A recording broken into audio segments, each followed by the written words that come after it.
That's something I'm still trying to figure out, how to deal with that imposter syndrome. Sometimes I can get out of it just by like having a good performance. Sometimes I can get out of it just by like thinking my way through it, just breaking down why I'm feeling that way. Yeah, it's something I'm still constantly trying to work on.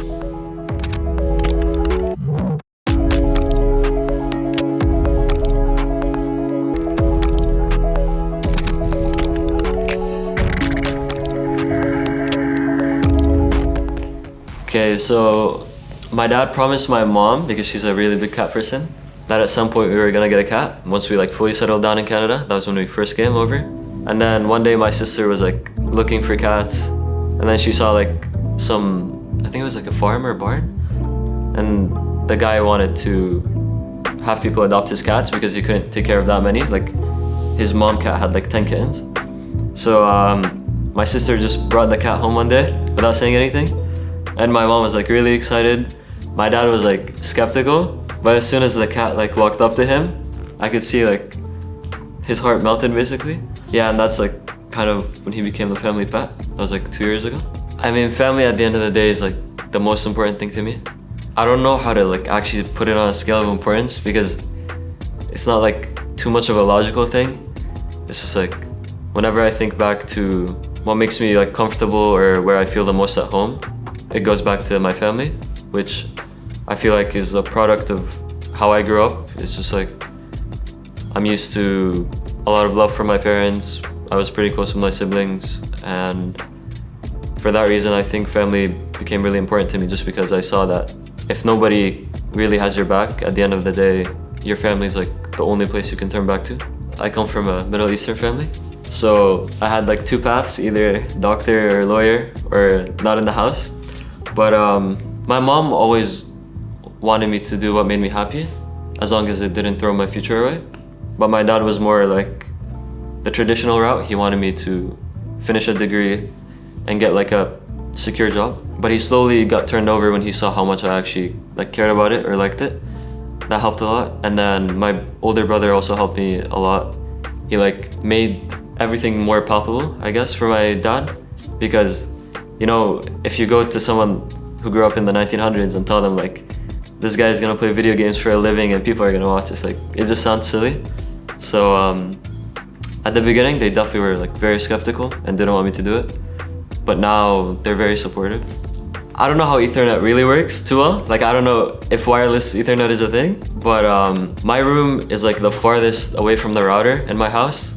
So there was no Ethernet cable long enough for that. And I just played on Wi-Fi, and since my room was the farthest, it was also like kind of laggy at times. So yeah, solo queue, my first few weeks of academy, I played all of them on like Wi-Fi. I was pretty confident in my level, I guess. So I thought like at some point it would happen, but I was playing under Prince, who I think is like a really good ADC, and I was like slowly learning from him, and I was like getting up there. But then I never thought like I would play instead of him. So once they announced that he was leaving the team, then I thought the chance of me like playing LCS is a lot higher, which I was kind of like, I had a lot of thoughts about it. At first I'm like, it's good because I can instantly get experience in the higher league and just see how much different it is than academy. And then my other part was like kind of the imposter syndrome part or whatever. It's like, am I ready for it? Like, do I have what it takes and stuff like that. I don't really know what to spend my money on because I really don't have that many like necessities, I guess. My sister, when I was in Canada, she made me do her face care routine with her. So then I was like more interested in skincare products, I guess, just because she always like pushed me to keep a consistent skincare routine. When I went to Korea, my goal was to like get her the products she wanted, but I didn't get the chance. So the next time I go to like China or Korea, that's what I want to do. Really making it into like an international tournament. I think that's always been my #1 dream, for now at least. I don't really care much about going first place or like winning LCS. It's like, it would be really cool, but it's not like super in my head. My biggest goal is to play internationally.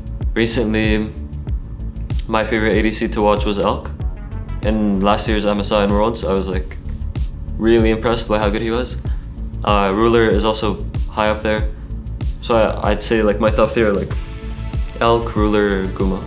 It's like they have that X factor to go for the ridiculous plays that can win their team the game. But they also have the foresight that when they ruin the enemy team's game, they don't get too like pulled into it and then make a mistake that can let the enemy back. They play very like methodically, I guess. They're like very calm.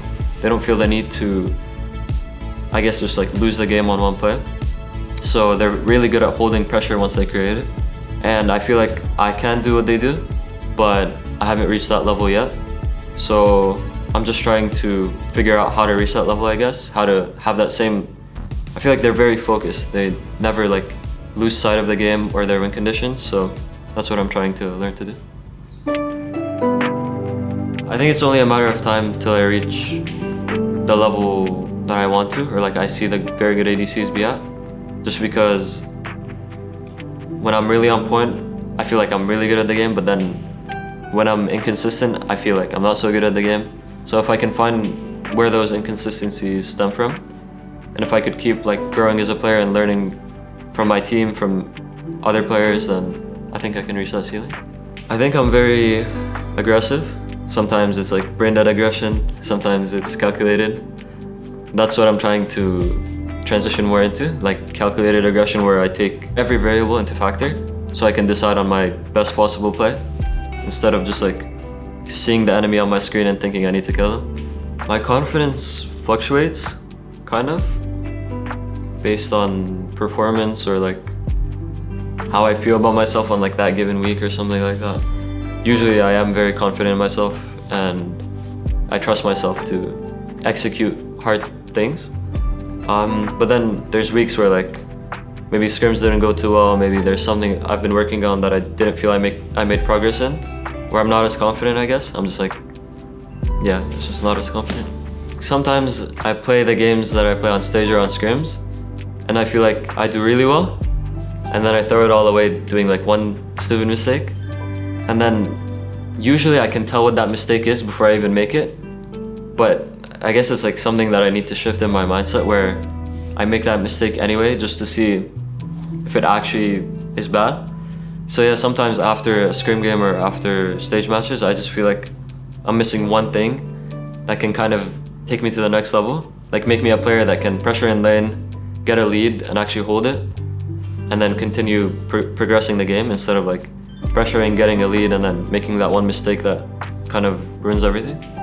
I watch, I guess, like my favorite ADCs or like the best pro ADCs, and then I review my own game back and I try to like see the difference in thought processes, I guess. Try to like figure out, I did this at this time, why did I do this? And then maybe in a similar situation in like a LPL or LCK game, the same situation happened and the enemy ADC did something different. So I try to like figure out how they came to that conclusion or why, and I try to like adopt it to my next game. We already won like the regular split, I guess, and well, that's nice and all, but I don't feel like fully satisfied until I feel I reached a level where I guess I'm the highest, at least in NA. So winning is nice, but I think overall just knowing where my skill is at is more important to me.